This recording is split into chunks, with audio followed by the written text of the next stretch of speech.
Breaking news comes from the East Bay. A 3.1 magnitude earthquake shakes Berkeley, and it comes less than 2 hours before the state's annual earthquake drill. Thanks for joining us. I'm Karina Nova. And I'm Amanda Del Castillo. We all have to be aware and prepared for earthquakes in the Bay Area. We know that.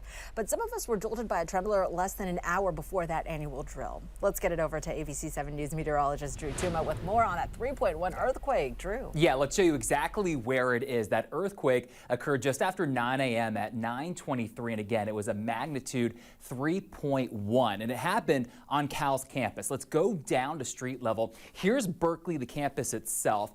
The magnitude 3.1, the epicenter, essentially right next to the Lawrence Berkeley National Laboratory. So it was this area that felt the greatest shaking for a second or two once that earthquake hit just after 9 a.m. No surprise here if you know the fault lines really well. This happened right on top of the Hayward Fault. And of course, that fault line runs right underneath much of the East Bay and right underneath Cal's campus. So looking at who felt it, not a huge area. And of course, very close to the epicenter. That's where most of the shaking was felt, but it was weak to light. Some of that shaking even felt in the city and down the peninsula. But much of the North Bay and the South Bay did not feel anything. When you look at the earthquake magnitudes, when we have magnitude 3s, they're often felt, but don't leave much in the way of damage. We have about 100,000 of those around the globe per year. But guys, of course, a great reminder to always be prepared, have that bag ready in case we have stronger ones in the days and months and years ahead.